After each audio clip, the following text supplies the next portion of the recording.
Hi there, tarot lovers.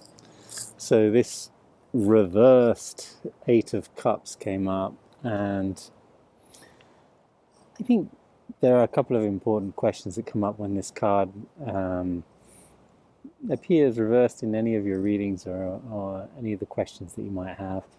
Um, Different stories, and sometimes maybe apparently contradictory stories that you or ways that you might translate this card, as I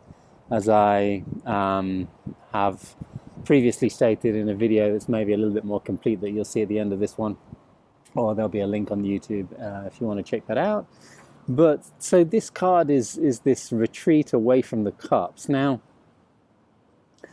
there's a there's a story in all of the eights that's really important because they relate to the mind and the way we think and this more mental perception of life and the way our minds connect with the different elements. And in this way, well, it's the mind connecting with the emotional water and the feelings and that sensitivity. And the way the mind does that is by taking a step back. If we can only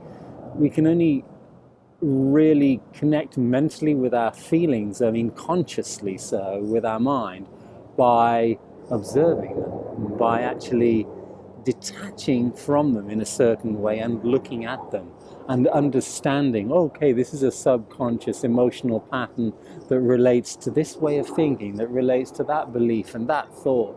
And so there's a call to do a little bit of that in this card. And when it's reversed, we might not be willing to do that. We might not be willing to take a look at the emotions that are taking place on the surface because they might not be comfortable. We might be bypassing or avoiding, and that's what happens a lot when this card is reversed, is the bypassing nature of some emotions that want to be felt, want to be seen, want to be observed, want to be recognized, want to be connected with on a mental way and on a mental level. At least we are.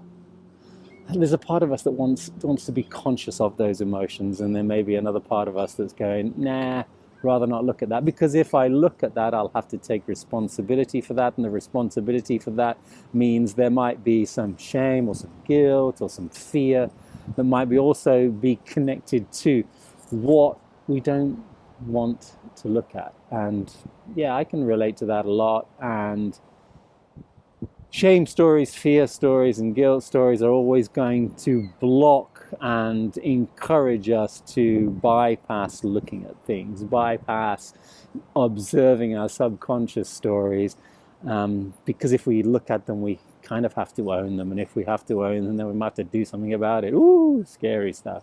Anyway, a little bit of this way the mind loves to connect to things through all of the eights, and this is a mind wanting to connect and understand the subconscious reactions that we have in life on an emotional level, and they're out there, and in order to do so we have to take a step back. There's another way of looking at this card that might be that that stepping back from looking might look like, oh, we're just moving away from, this is sometimes, I sometimes see this card as kind of a retreat card. It's where we retreat from the superficial in our life and we step into a more deeper self-observation experience. But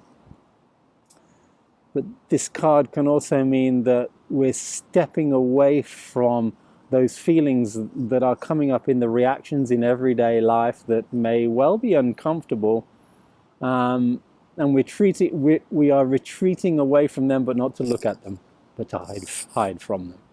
So come out to the surface, look at what's going on in your life, be a little bit real, take an honesty pill or two, and see if we can't understand what messages our feelings are trying to tell us, and see if we can't take a little bit more honesty or ownership of how we feel and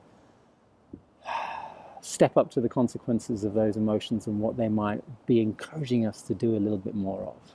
Anyway, have fun with it. Lots of love to hear your comments.